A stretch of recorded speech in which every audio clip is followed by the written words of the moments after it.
Earth got banned from the Council, so they built a terrifying empire. Part 1, The Expulsion. The stars looked different from the observation deck of the Council station. Liz Barrett often stood here during breaks in the negotiations, watching the unfamiliar constellations.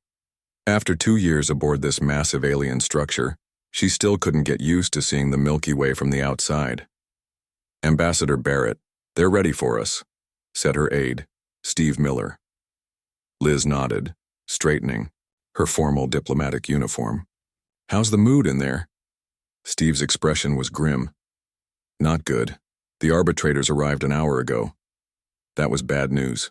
Arbitrators only came when the Council had reached a decision, not when they were still deliberating. Whatever was about to happen had already been decided. The Council chamber was a vast circular room with tiered seating for over 300 alien representatives. Humans, being the newest species to contact the Council, had the lowest position, a small platform, near the entrance. Liz and her team of 5 took their places, standing as was customary for non-members. The High Arbitrator, a tall being with silver skin and 4 arms, entered last. The chamber fell silent. "Representatives of Earth," the Arbitrator began, their translator converting the musical alien language to flat English. "The Council has reviewed all evidence regarding the incident at Proxima Centauri." Liz felt her heart sink. 3 weeks ago, Captain Alex Morgan of the Earthship Independence had fired on what he thought was a pirate vessel, threatening a human mining colony. It had turned out to be a Council scientific mission that had failed to properly identify itself. No one had died, but the diplomatic damage had been severe. "This incident," continued the Arbitrator, "is merely the latest in a pattern of behavior that raises serious concerns about humanity's readiness to join interstellar society." On the higher tiers, Liz could see the representatives of older, more established species, watching with expressions she had learned to read as smugness. Many had opposed human membership from the beginning. The Council has existed for 12,000 standard cycles, maintaining peace among hundreds of species. This peace rests on predictability, restraint, and adherence to shared values. Liz stepped forward. "High Arbitrator, if I may speak." "You may not," came the immediate reply. "The time for debate has passed. The Council has reached its verdict." Around the chamber, several species activated their personal shields, a precaution against what they feared would be a human outburst. Liz felt her face flush with anger and embarrassment. The species known as humanity is hereby denied membership to the Interstellar Council. A murmur ran through the chamber. Some representatives looked away, unable to meet Liz's gaze. All existing technological exchanges are terminated. Earth and its solar system are quarantined for a minimum of 500 standard cycles. 500 cycles? Steve whispered in horror. "That's almost 800 Earth years." The Arbitrator raised all 4 hands for silence. "This decision is not made lightly. Humanity has shown remarkable potential. Your species achieved in centuries what took others millennia. Your adaptability is unmatched, your curiosity is admirable." "Then why?" Liz asked, protocol forgotten in her shock. For a moment, the High Arbitrator's formal manner cracked, revealing something like pity or fear. "Because you are dangerous," they said simply. "Your history is soaked in blood. Your nations still wage war against each other even as you reach for the stars. Your emotional responses override logic in ways our psychologists cannot predict." From the mid-tier, a representative of the Vexari, a reptilian species known for their military prowess, leaned forward. "The humans remind many of us of our own violent pasts," they said. "We overcame our nature. Perhaps they could too, given time." "Time is what we are giving them," replied the Arbitrator. 500 cycles to mature, to prove they can control the fire inside them. The Vexari sat back, their scaled face unreadable. "The quarantine will be enforced by automated beacons around your solar system," the Arbitrator continued. "Any attempt to bypass these barriers will be considered an act of aggression against the Council as a whole." Liz stood frozen, years of diplomatic training failing her. This was more than rejection. It was imprisonment. Earth had barely begun to explore its own star system, and now they were being confined to it for centuries. You have 48 standard hours to gather your belongings and return to Earth, the arbitrator concluded. Council ships will escort you home. As the alien representatives filed out, a few approached the human delegation. The Drell, a mercantile species with 4 eyes and skin that shifted colors with their moods, stopped before Liz. "This is unfortunate," they said, their skin a muted blue of regret. "My people argued against such a harsh measure." "Will it make any difference if we appeal?" Liz asked. "The decision is final," the Drell replied. "But 500 cycles is not forever. We will remember you." The journey back to Earth was silent and tense. Liz spent most of it composing her report to the United Earth government, trying to explain how completely their hopes had been crushed. When they arrived, the news had already spread. Protests filled the streets of every major city. Military leaders called for immediate action against council outposts. Scientists desperately tried to copy and hide alien technology before it was reclaimed. 6 days after their return, Liz was called to an emergency meeting at the UEG headquarters in Geneva. The vast underground complex hummed with activity as officials from every nation worked to address the crisis. President Diane Rogers looked like she hadn't slept in days. Around the conference table sat the heads of the world's major powers, their traditional rivalries temporarily set aside. "Ambassador Barrett," the president said, "I've read your report. Is there any chance the council will reconsider?" Liz shook her head. "No, Madam President. They've made up their minds. They see us as children, dangerous, unpredictable children." General Paul Wilson, commander of the North American Defense Force, slammed his fist on the table. "They have no right to contain us. We should what, General?" Liz interrupted. "Attack a civilization thousands of years more advanced than ours? That would only prove them right." The room fell silent. Finally, a soft voice spoke from the end of the table. "Or perhaps," said Dr. Samantha Wells, Earth's leading xenobiologist, "we should prove them wrong, but not in the way they expect." All eyes turned to her. "They expect us to rage against our containment, to eventually destroy ourselves in isolation," she continued. "What if instead we use this time to build something they never imagined we could?" President Rogers leaned forward. "What are you suggesting, Doctor?" "They've given us 500 cycles to mature," Dr. Wells said, a small smile forming on her lips. "Let's use that time to become something they will respect or fear." As the meeting continued into the night, a plan began to take shape. Earth had been rejected by the stars, but that rejection would forge humanity into something stronger than the Council could imagine. The quarantine that was meant to contain them would instead protect them as they built their response to the galaxy that had turned them away. Earth would not forget. Earth would not forgive. And when they returned to the stars, the Council would understand exactly what they had created by casting humanity aside. Earth got banned from the Council, so they built a terrifying empire Part 2. The Defiance. 5 years passed since the Council turned Earth away. 5 years of anger, determination, and unprecedented cooperation among the nations of Earth.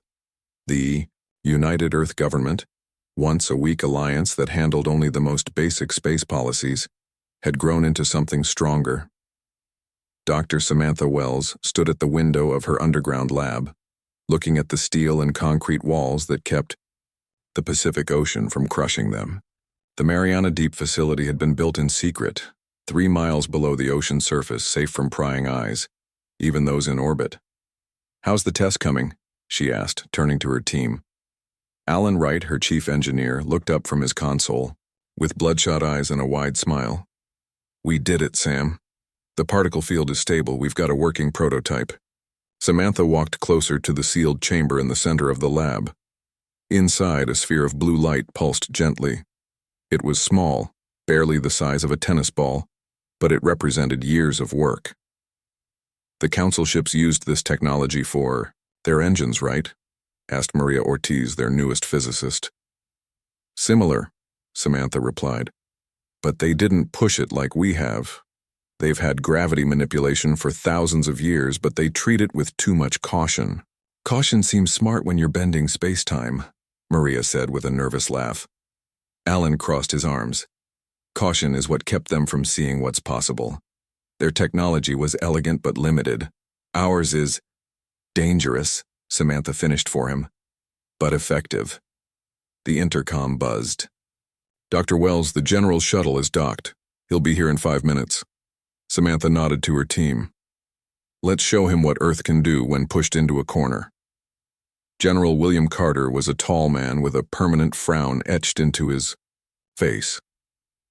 The last 5 years had turned his hair completely white. As head of the newly formed Terran Defense Force, he carried the weight of protecting Earth from a galaxy that had rejected them. This better be worth pulling me away from the moon base inspection, he said as he entered the lab. Commander Reeves is breathing down my neck about shield modifications for the new ships. Samantha gestured to the glowing sphere. I think you'll find it was worth the trip, General. She nodded to Alan, who typed a sequence into his terminal. The sphere pulsed brighter. We've successfully reversed-engineered the Council's gravity manipulation technology, Samantha explained. But we've taken it further. Their ships could bend space enough to move faster than light. Ours will be able to tear holes in it. The General's eyebrows rose. You're talking about jump points? Controlled micro-wormholes, Alan corrected. Instantaneous travel between 2 points regardless of distance. The General stared at the pulsing sphere. The Council ships needed weeks to travel between star systems. We'll do it in seconds, Samantha said.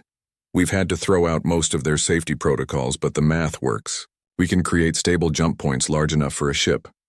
General Carter's perpetual frown softened slightly. How soon can we test it on a real vessel? 3 months, Samantha replied. Maybe less. The General nodded slowly. The quarantine. Beacons monitor for ships using standard Council drives. They won't be looking for this. Exactly, Samantha said. They locked the front door and blocked the windows. We're building a tunnel right under their feet. On the dark side of the moon, far from Earth's sight, Commander Kate Reeves walked through the massive underground hangar of Luna Base 1.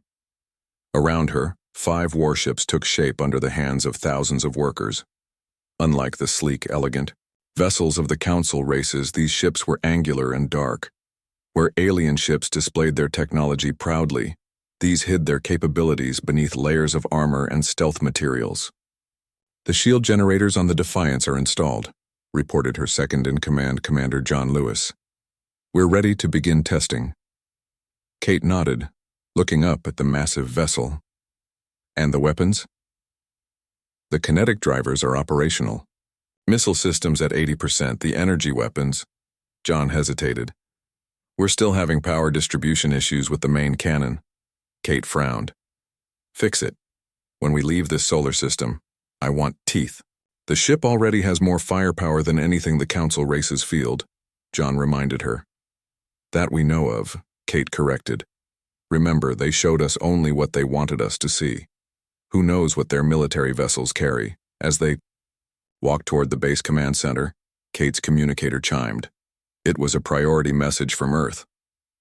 Commander, General Carter's voice came through clearly. How quickly can the Defiance be ready for a special test? Kate exchanged looks with John. 3 weeks for minimal operation, sir. Why? Dr. Wells has a new drive system. If it works, we're moving up the timeline. Kate felt her heart rate increase. Moving it up to what, sir? There was a pause on the line. To now, Commander. If this works, we're not waiting any longer. Operation First Step begins as soon as the Defiance can fly. After the call ended, John looked at Kate with wide eyes. First step? They want us to break the quarantine already? Kate stared at the massive ship looming above them. 5 years building in secret. 5 years of watching those Council beacons blink at the edge of our system, keeping us caged like animals. She turned to John with a hard smile. It's time to remind the galaxy that humans don't do well in cages. 2 months later, on a clear night in July, millions of people around the world looked up as a bright light crossed the sky. Most thought it was just another satellite. Few knew they were watching humanity's first true warship leaving Earth behind. Kagarin. The bridge of the Defiance. Commander Reeves sat in the captain's chair, surrounded by the best officers Earth could provide. Approaching quarantine boundary, announced Navigator Chris Bailey. Council beacons active and scanning. Kate nodded, calmly, though her hands gripped the armrest tightly. Stealth systems? Functioning perfectly, replied Lieutenant Greg Harrison from Tactical. We're invisible to their sensors. Dr. Wells stood at the back of the bridge, her face tense with concentration. The jump drive is charged. Coordinates are locked for the Proxima Centauri system. Kate took a deep breath. This was the moment of truth. If the jump failed, the mission was over. If the Council detected them, war could begin. But if they succeeded, activate jump drive, she ordered. The lights on the bridge dimmed as power flowed to the experimental drive. A blue glow surrounded the ship. Jump in 3, 2, 1. Dr. Wells counted down. Space in front of the Defiance rippled like water, then tore open in a flash of light. The ship surged forward and vanished. The entire process took less than 2 seconds. When the view screen cleared, a red dwarf star hung in space before them. Proxima Centauri, humanity's nearest stellar neighbor. Jump successful, Dr. Wells announced, her voice shaking with emotion.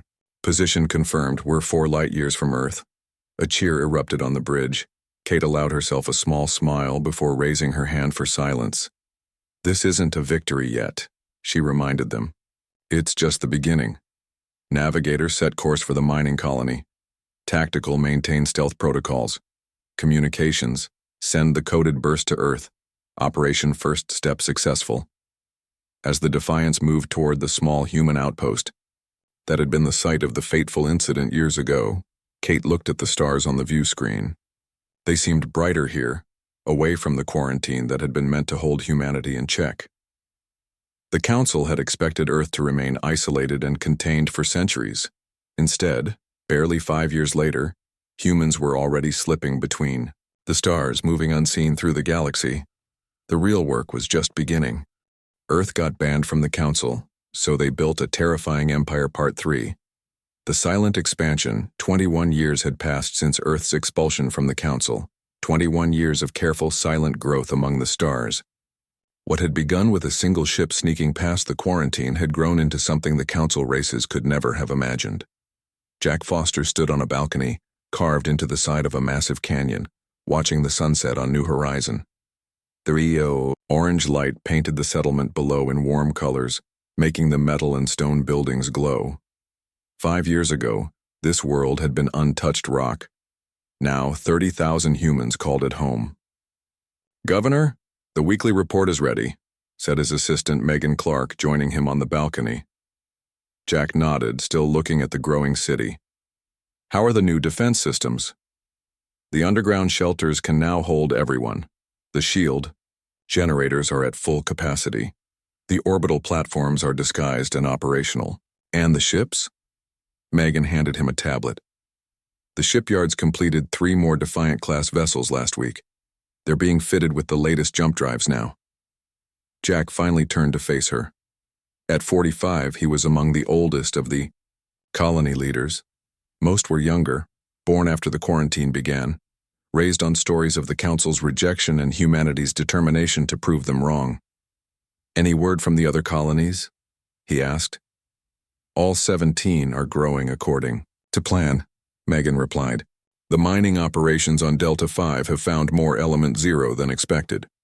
Research Colony Sigma has successfully tested the new stealth technology." Jack looked back at the sunset. 17 colonies across 17 star systems, all hidden from Council eyes. The Terran Unified Government had worked slowly, carefully, selecting worlds far from established trade routes and patrol zones. "The Council still has no idea we're out here?" he asked. Megan smiled. "Not according to our intel. Lieutenant Davidson's reports confirm it. On the edge of human space, closer to Council territory than any other human outpost, Lieutenant Claire Davidson commanded Listening Post Alpha. Hidden on a small moon orbiting a gas giant, The post intercepted and decoded council communications. Claire sat in her small office, surrounded by screens displaying signal patterns and decoded messages. After 5 years commanding this post, she had become an expert on council politics, their patterns of speech, even their jokes. "Anything interesting today?" asked Sergeant Eric Young, bringing her a cup of coffee. Claire nodded, pointing to one of the screens. "The Vexari delegation is arguing against the Earth quarantine again. 3rd time this year." "They still feel guilty about it?" Eric asked, looking at the translation of the reptilian species' formal protest. "It's not guilt," Claire explained. "It's practicality. The Vexari think isolating a species only makes them more dangerous when they eventually break free. They've been saying it for years, but more council members are starting to listen." She pulled up another screen. "The Drell merchants have been asking questions about unmarked ships appearing at the edges of their territory. Some of our traders got sloppy." Eric frowned. "Will they report it to the council security forces?" Claire shook her head. "The Drell care about profit more than politics.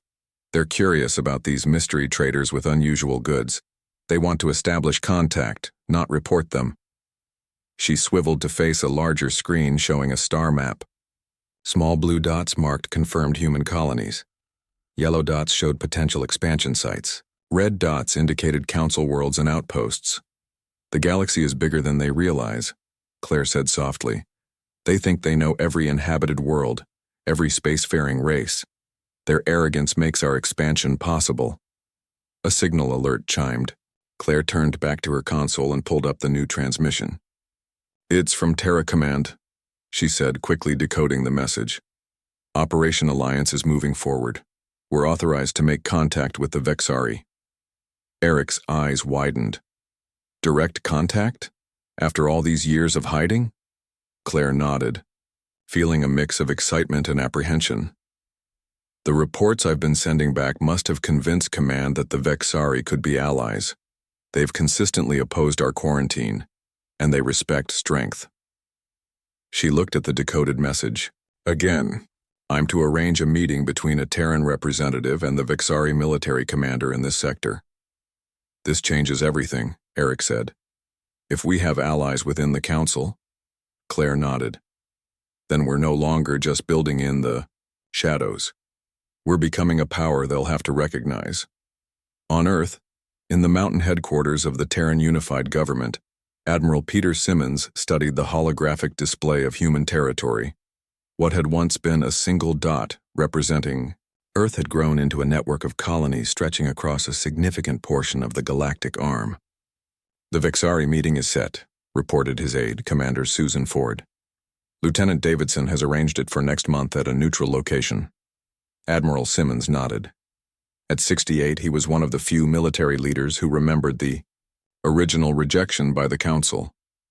He had been a young officer then, watching humanity's hopes collapse. Now he commanded the most powerful fleet humans had ever built. "And the Drell contacts?" he asked. "Progressing well," Susan replied. "They're eager to establish regular trade. Their merchants have already begun cataloging goods they want from us." "And the Corvan Empire?" Susan's expression grew more serious. "Our intelligence suggests they're aware of our expansion but haven't reported it to the Council. Their military has been observing our ships from a distance." Simmons smiled slightly. "The Corvans respect strength. They're waiting to see if we're worth talking to or worth conquering." He gestured to a section of the holographic map showing a cluster of red dots, a region of council space filled with mining outposts and research stations. "What about Operation Midnight?" he asked. Susan handed him a secure tablet. "The infiltration. Teams are in place. They've managed to place our people in 7 council facilities. We're getting regular intelligence from inside their operations now." Simmons studied the report. What had begun as a desperate effort to build a safe haven for humanity had evolved into something more ambitious. Earth wasn't just building colonies. It was building a network of allies, informants, and agents throughout council space. "Did you ever think we'd come this far?" Susan asked. "When they locked us in our solar system, did you imagine we'd have 17 colonies within 20 years? Simmons looked up from the tablet. "Honestly? No. I thought we'd need a century to reach this point. I underestimated human determination. He walked to the window overlooking the sprawling government complex. The rejection had united Earth in a way nothing else could have. Old national rivalries hadn't disappeared entirely, but they had faded as humanity focused on a common goal, proving the Council wrong. "We've built something remarkable," he said, "but the real test is still coming. We can't hide forever. Sooner or later, the Council will discover what we've done." "And when they do?" Susan asked. Simmons turned back to the holographic display, where the growing blue network of human worlds stood in stark contrast to the vast red expanse of Council space. "When they do, they'll face a choice," he said. "Accept us as equals, or face an enemy they created through their own arrogance." He zoomed in on the location where the meeting with the Vexari would take place. "Either way, the galaxy is about to change. The Terran Federation is no longer just a dream. It's becoming a reality." As night fell on New Horizon, Governor Jack, Foster watched the lights of the colony come on one by one. Each light represented a human living beyond the quarantine, beyond the limits the Council had tried to impose. Each was a small act of defiance, a quiet declaration that humanity would chart its own course among the stars. And soon, very soon, the Council would have to acknowledge what they had helped create, an empire born from rejection, fueled by determination, and now poised to reshape the galaxy itself. Earth got banned from the Council, so they built a terrifying empire Part 4.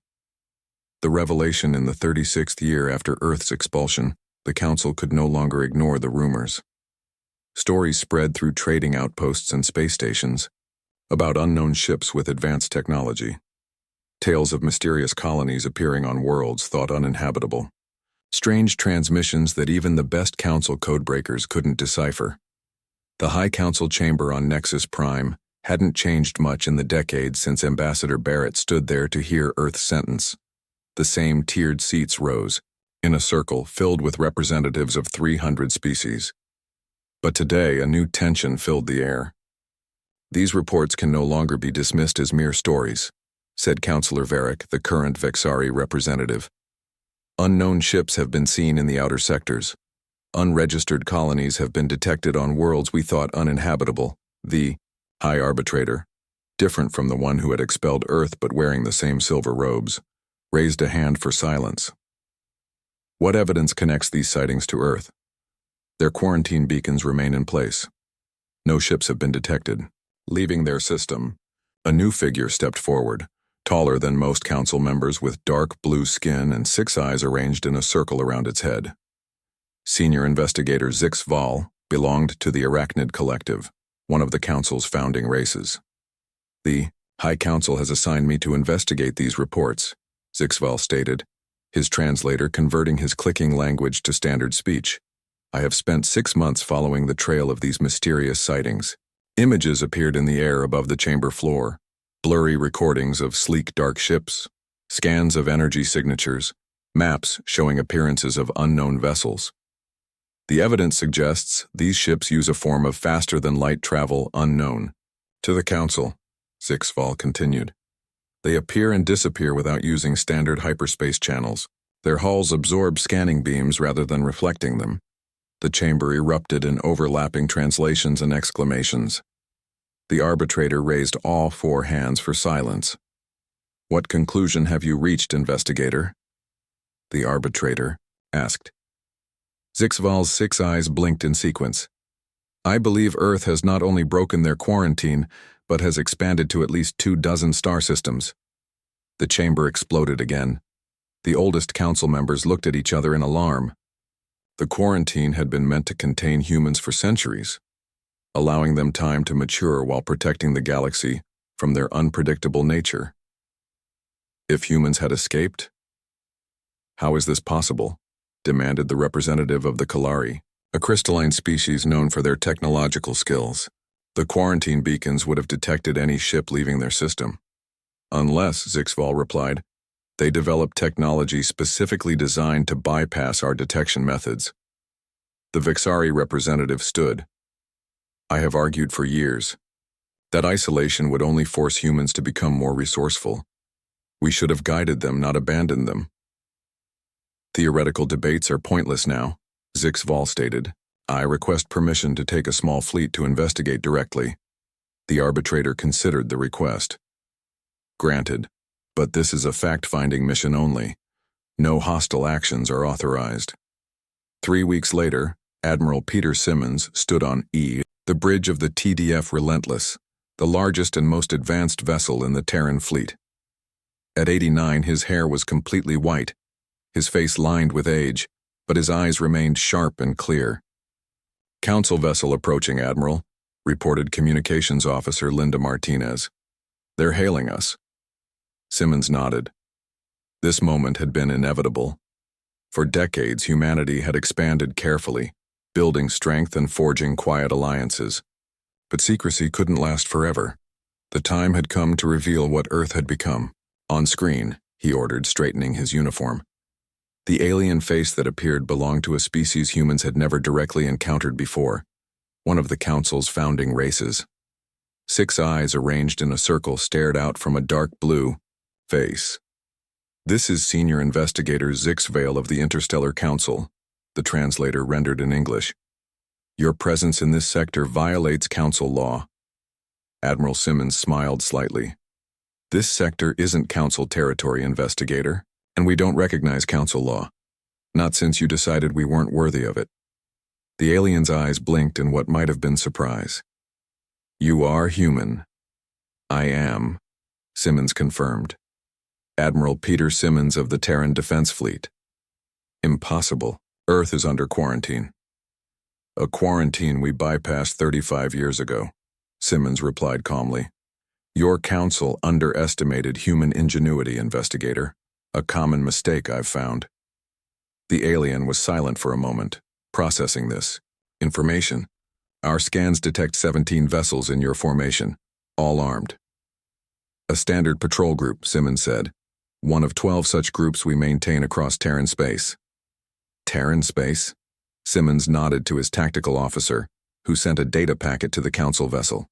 A map appeared, showing the extent of human territory. 29 colonized systems, mining operations, research stations, and patrol routes. As you can see, we've been busy, Simmons said. On the Council homeworld of Nexus Prime, emergency sessions were called immediately upon receiving Zixval's report. The revelation of human expansion sent shockwaves through the Council. They have established 29 colonies, exclaimed the Kalari representative. Built a fleet of over 200 warships, all while we believed them safely contained.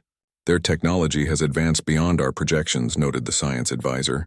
Their jump drive system bypasses normal space entirely, allowing them to ignore our hyperspace detection grid. The arbitrator looked around the chamber gravely. The question now is how we respond. The military advisor, a member of the warrior Corvin species, spoke up. We must act quickly to contain this threat. I recommend a full military response to push humans back to their home system and reinforce the quarantine. With what fleet? Asked the Vexari representative.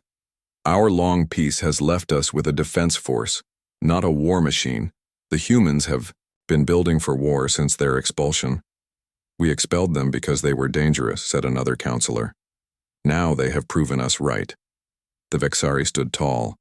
No, we made them dangerous by rejecting them. They have become exactly what we feared because of our actions, not despite them. As the council debated, the oldest members, species who had seen civilizations rise and fall over thousands of years, recognized the signs. They had made a terrible mistake in rejecting humanity. Instead of containing a potential threat, they had created one. On the edge of Terran space, Admiral Simmons watched as the Council investigation fleet departed. Zixval had been professional but clearly shocked by what he had discovered. The Council would soon know the full extent of human expansion. Do you think they'll attack? Asked his aide, Commander Susan Ford, now in her 50s. Simmons shook his head. Not immediately. The Council prefers diplomacy to warfare. They'll debate, argue, and try to find a peaceful solution. And if they can't? The Admiral looked at the tactical display showing the positions of Terran fleets throughout their territory. Then they'll discover that the quarantine didn't weaken us. It forged us into something stronger than they could have imagined. He turned to face the view screen, where stars of human-controlled space glittered. Send a message to all Terran colonies and outposts. Operation Daybreak is now active. It's time for Earth to step out of the shadows. Across 29 star systems, humans received the message. The time for hiding was over. After 36 years of silent building, the Terran Federation was ready to take its place in the galaxy, whether the Council approved or not. The Council had banned Earth, expecting isolation to break the human spirit. Instead, it had created something that made the galaxy hold its breath, an empire forged from rejection, tempered by determination, and now poised to reshape the stars themselves. Earth got banned from the Council, so they built a terrifying empire. Part 5. The Reckoning. 41 years had passed since Earth's expulsion from the Interstellar Council. What had begun as a rejection had transformed into a galactic power shift that no one could have predicted. The massive council chamber on Nexus Prime buzzed with nervous energy. Representatives from 300 species filled the tiered seats, their translators working overtime as worried conversations flowed in. Hundreds of languages. Guards stood at every entrance, something unprecedented in council history. The central doors slid open. All conversation stopped as a group of humans entered. At the front walked President Ryan Hill, leader of the Terran Federation. At 62, his hair was still mostly dark, his posture straight and confident. Behind him came Admiral Peter Simmons, now retired but present as an advisor. Ambassador Olivia Chen, a woman who had been born after the quarantine began, carried a data tablet. Several other human leaders followed, representing their now considerable domains. The humans took position at the center of the chamber, not on the lowest tier where petitioners stood, but on the main floor, the place reserved for full members, or honored guests. The High Arbitrator, wearing elaborate silver robes that shimmered in the chamber's light, looked down at the human delegation. President Hill, the Arbitrator acknowledged with a formal nod. The Council recognizes the representative of Earth, the representative of the Terran Federation. President Hill corrected politely but firmly. Earth is just one world among many in our union now. The correction sent a ripple through the chamber. The Arbitrator paused, then nodded again. Very well. The Council recognizes the representative of the Terran Federation. President Hill looked around the vast chamber, making eye contact with various alien representatives. Some looked away. Others stared back with expressions ranging from curiosity to open hostility. 4 decades ago, you judged humanity unworthy of joining your community, President Hill began, his voice echoing through the vast chamber. You feared our potential for violence, our ambition, our unpredictability. Today, I'm not here to dispute that judgment. He paused, letting his gaze travel across the alien faces. I'm here to show you that you were right to fear us. With perfect timing, Ambassador Chen activated her tablet. Holographic displays appeared around the chamber, showing the extent of human territory, their military capabilities, their technological innovations, many surpassing Council standards. We've built an empire in the shadow of your indifference. President Hill continued. We've formed alliances with those you've neglected. We've prepared for war while hoping for peace. The images shifted to show Terran warships, defensive installations, and jump gate technology that allowed instant travel across vast distances, something the Council had never achieved. The chamber erupted in overlapping translations and exclamations. The Arbitrator raised all 4 hands for silence, but it took several minutes for order to return. When the room finally quieted, the Arbitrator spoke. Are you threatening the Council, President Hill? No, he replied. I'm offering you a choice. He gestured, and the holographic displays changed again, showing trade routes, scientific research, and peaceful Terran colonies. Continue to treat humans as enemies, and we will become the threat you always feared, President Hill said. Or recognize the Terran Federation as an independent power, open diplomatic relations and trade, and discover what humans can accomplish as partners rather than adversaries. From the mid-tier of the chamber, The Vexari representative stood. I have argued for years that our treatment of humanity was short-sighted. Now we see the results. The Vexari Imperium formally recognizes the Terran Federation and calls for full diplomatic relations. Next, the representative of the Mercantile, Drell, rose. The Drell Consortium has already established profitable trade with human colonies through unofficial channels. We too recognize the Terran Federation and welcome open commerce. One by one, other representatives stood to voice their positions. Some supported recognition, others called for caution or even renewal of the quarantine, though few, seriously, believed it could be enforced now. The High Arbitrator watched silently as the council members debated. Finally, he raised his hands for silence. This decision is too important to rush, the arbitrator said. The council will deliberate for 3 days before voting on formal recognition of the Terran Federation. As the human delegation prepared to leave the chamber, Ambassador Chen whispered to Admiral Simmons, "Do you think they'll agree to recognition?" The Admiral watched the alien representatives with a measured gaze. They don't have much choice. That's the point of everything we've built, to ensure they never have the luxury of dismissing humanity again. On the second day of deliberations, President Hill met privately with the Vexari representative in a garden atrium near the council chambers. Your speech was effective, the reptilian alien said, their scales shifting color slightly in the sunlight.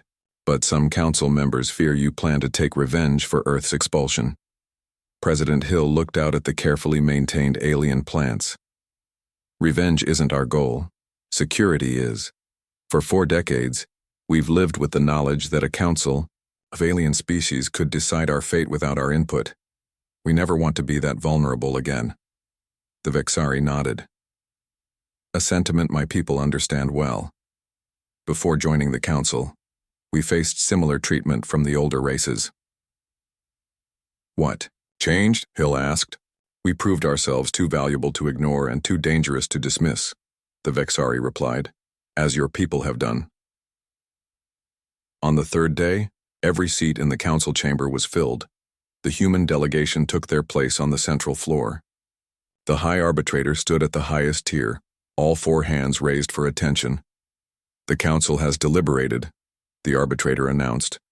A decision has been reached. The chamber fell silent.